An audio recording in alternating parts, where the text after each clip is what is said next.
ঝিল্লি মন্দিরের পুরোহিতের দিকে তাকিয়ে, বিপত্তারিণীর পুজোর দিন এখানে কোনো বিয়ে হয়েছিল? ঠাকুরমশাই কথা না বলে অন্যদিকে তাকাতে চেষ্টা করেন। 1 মিনিট ঠাকুরমশাই, পালাচ্ছেন কোথায় আপনি? তার মানে আপনি কিছু জানেন, তাই তো? ঠাকুরমশাই ভয়ে কাঁপা কাঁপা গলায়, আমি আমি কিছু জানি না। ঝিল্লি মিনতি করে, প্লিজ প্লিজ কিছু জেনে থাকলে সেটা বলুন। বুঝতে পারছেন না, এটা একটা মেয়ের জীবনের ব্যাপার, তার মান সম্মানের ব্যাপার। আর বাবুয়াকে তো আপনারা সবাই চেনেন, ও কেমন ছেলে সেটাও তো জানেন। ও জোর করে একটা নিরীহ মেয়েকে বিয়ে করে নিয়েছে। প্লিজ কিছু জেনে থাকলে সেটা বলুন আমাদের।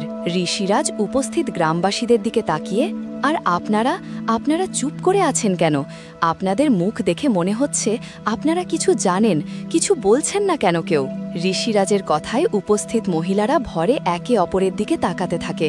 তাদের চোখে মুখে একটা অজানা আতঙ্ক। ঠিক সেই মুহূর্তে একটা অতীতের দৃশ্য ভেসে ওঠে। অতীতের দৃশ্য। বাবুয়া ঠাকুরমশাইকে আঙুল উঁচিয়ে হুমকি দিয়ে, যদি মুখ খুলেছিস তাহলে এই মন্দিরেই তোর শ্রাদ্ধ হবে। খেয়ালি অট্ট হাসি হেসে, সবাইকে টাকা দেওয়া হচ্ছে, তাই সবাই মুখ বন্ধ রাখবি। গ্রামবাসীদের নীরবতা আর ভয় দেখে ঝিল্লির চোখে পড়ে মন্দিরের একটি বন্ধ দরজা। ঝিল্লি, আপনারা কি ভয় পাচ্ছেন? প্লিজ কেউ ভয় পাবেন না। আমি আপনাদের কথা দিচ্ছি, আপনাদের প্রত্যেকের নিরাপত্তার ব্যবস্থা আমি করব। ঠাকুর মশাই হাত জোর করে, আপনারা এখান থেকে চলে যান। ঝিল্লি কড়া গলায়, দেখুন ঠাকুর মশাই, আজ যদি আপনারা সবাই সত্যি কথাটা বলতেন তাহলে একটা নিরীহ মেয়ের জীবন বেঁচে যেত, কিন্তু আপনারা সেটা করছেন না। ভগবান কিন্তু আপনাদের কোনো দিনও ক্ষমা করবেন না। ঝিল্লি আর ঋষিরাজ হতাশ হয়ে ফিরে যেতে উদ্যত হয়, কিন্তু বন্ধ দরজাটা ঝিল্লির মনে প্রশ্ন জাগায়। ঝিল্লি, বন্ধ দরজা দেখিয়ে, ওটা কিসের ঘর? ঋষিরাজের সহকারী, ওখানে সব মায়ের গয়নাগাটি থাকে। ঝিল্লি চমকে ওঠে, গয়নাগাটি থাকে? তার মানে সিসিটিভিও নিশ্চয়ই থাকবে। তাদের কথায় সবার মুখে আতঙ্কের ছাপ স্পষ্ট হয়ে ওঠে। দরজার ঠিক ওপরেই দেওয়ালে লাগানো একটা সিসিটিভি ক্যামেরা দেখা যায়। ঝিল্লি, আমরা এই সিসিটিভির ফুটেজটা চেক করতে চাই। মন্দিরের তত্ত্বাবধায়ক, না না ম্যাডাম, এটা কেবল আমাদের জন্য। ঋষিরাজ, কিন্তু আমাদের তো দেখতেই হবে। তত্ত্বাবধায় বাধা দেওয়ার চেষ্টা করলে ঋষিরাজের সহকারী তাকে সরিয়ে দেয়। তারা ঘরের ভেতরে ঢুকে কম্পিউটারের সামনে বসে। ফুটেজ প্লে করতেই তাদের চোখ কপালে ওঠে। CCTV footage. স্ক্রিনে ভেসে ওঠে সেই ভয়ঙ্কর রাতের দৃশ্য। বাবুয়া জোর করে তুলতুলির সিঁদুর পরিয়ে দিচ্ছে। তুলতুল কাঁদছে আর নিজেকে বাঁচানোর আপ্রাণ চেষ্টা করছে। খেয়ালি পাশে দাঁড়িয়ে হাসছে। ঋষিরাজ গম্ভীর মুখে, এক কাজ করুন, আপনি এই ফুটেজটা এই USB ড্রাইভে কপি করে দিন। ফুটেজ কপি করে পেনড্রাইভটা ঝিল্লি তার গলার হারের লকেটের মধ্যে সাবধানে লুকিয়ে রাখে। ঝিল্লি, তোমার আর জেতা হলো না খেয়ালি। তারা প্রমাণ নিয়ে আদালতের দিকে রওনা হয়, কিন্তু ষড়যন্ত্রের জাল তখনও তাদের ঘিরে রেখেছে। হঠাৎই রাস্তার মাঝে এক লোক গাড়ি থামায়। হলুদ টি শার্ট পরা গুন্ডা, গাড়ি পাংচার, আর এগোবেন না। ঋষিরাজ গাড়ি থেকে নামতেই লোকটা ঝড়ের বেগে ছুটে এসে ঝিল্লে গলা থেকে হারটা ছিনিয়ে নিয়ে দৌড় লাগায়।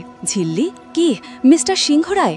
ঋষিরাজ আর ঝিল্লি দুজনেই চোরটার পেছনে ছোটে, কিন্তু সে গলির মধ্যে হারিয়ে যায়। আধারাতের কক্ষে তখন থমথমে পরিবেশ। বিচারক রায় শোনানোর জন্য প্রস্তুত।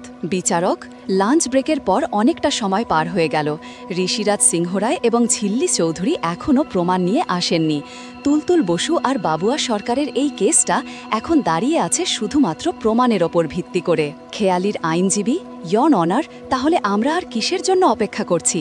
I think they are wasting the valuable time of the honourable court. খেয়ালি, চল তুলতুল, আজই তোকে আমাদের বাড়ির বউ করে নিয়ে যাব। ঠিক সেই মুহূর্তে আদালতের দরজা খুলে ঝিল্লি আর ঋষিরাজ প্রবেশ করে। তাদের চোখে মুখে জয়ের আভা। ঝিল্লি দৃঢ় কণ্ঠে, প্রমাণ আছে। এই বিয়ে যে বলপূর্বক আর তুলতুল বসুর ইচ্ছার বিরুদ্ধে হয়েছিল তার প্রমাণ আমাদের কাছে আছে। খেয়ালির মুখ ভয়ে ফ্যাকাশে হয়ে যায়। সে ফিসফিস করে তার আইনজীবীকে কিছু বলে।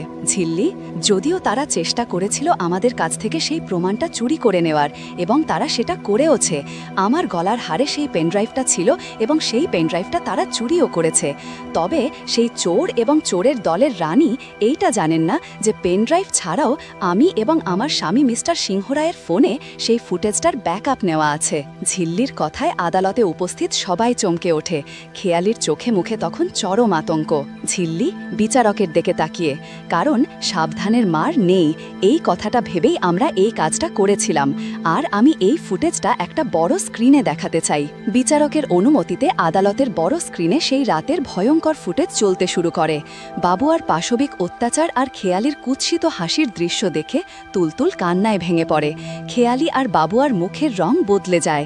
সত্যের জয় অবশেষে নিশ্চিত হয়। আদালতের থমথমে পরিবেশ, চারদিকে টান টান উত্তেজনা। নিজের যুক্তির শেষ অংশটুকু তুলে ধরছে ঝিল্লি। তার চোখে মুখে আত্মবিশ্বাসের ছাপ স্পষ্ট। ঝিল্লি দৃঢ় কণ্ঠে, না মানে না। তুতুল বসু আপ্রাণ চেষ্টা করেছিল যাতে এই বিয়েটা না হয়, কিন্তু তার নাটাকে মূল্য দেওয়া হয়নি। এবার আপনিই বিচার করুন মহামান্য আদালত। ঝিল্লির যুক্তিতে খেয়ালির মুখ থমথমে হয়ে ওঠে। বিচারপতি গভীর চিন্তায় ডুবে যান। কাঠগড়ায় দাঁড়িয়ে থাকা তুতুল আর চোখের জল ধরে রাখতে পারে না। কিছুক্ষণ নিস্তব্ধতা। গোটা কোর্টরুম বিচারপতির রায়ের জন্য অপেক্ষা। অবশেষে বিচারপতি তার রায় ঘোষণা শুরু করেন। বিচারপতি, সমস্ত কিছু দেখে এবং শুনে মহামান্য আদালত জানাতে চায় যে না মানে না, কাউকে জোর করে বিয়ে করা যায় না, সেটা আইনত অপরাধ। বিচারপতির কথায় হতবাক হয়ে যায় বাবুয়া আর খেয়ালি।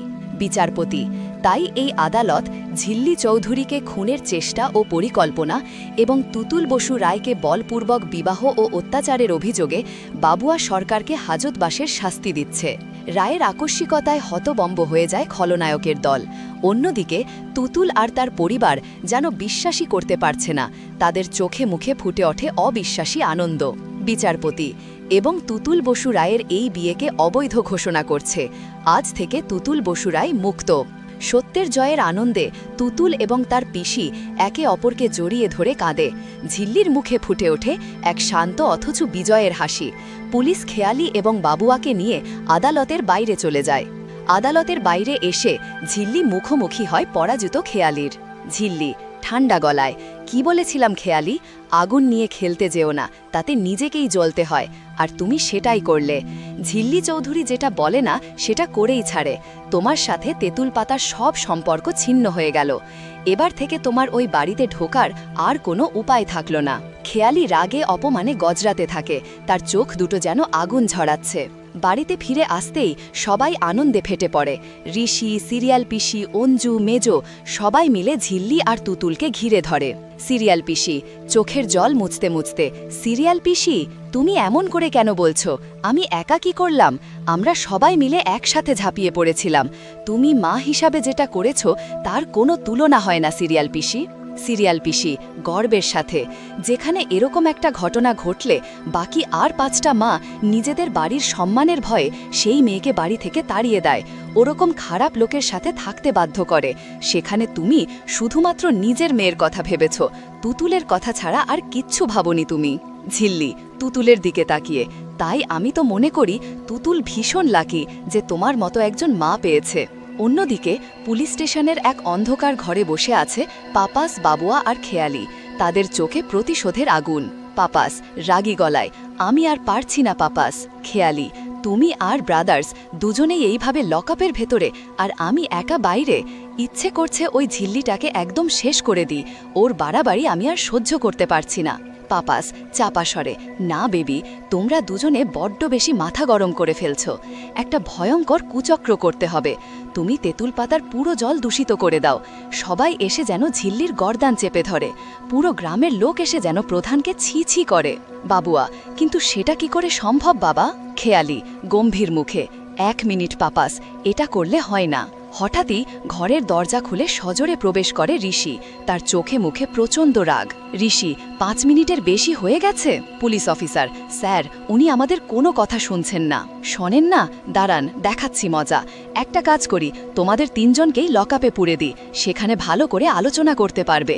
এদেরকে নিয়ে যাও। পুলিশ বাবুয়া আর পাপাসকে ধরে নিয়ে যায়। একা বসে থাকা খেয়ালির মুখে ফুটে ওঠে এক ভয়ঙ্কর ষড়যন্ত্রের ছায়া। তার চোখ দুটো যেন নতুন কোনো সর্বনাশের সংকেত দিচ্ছে।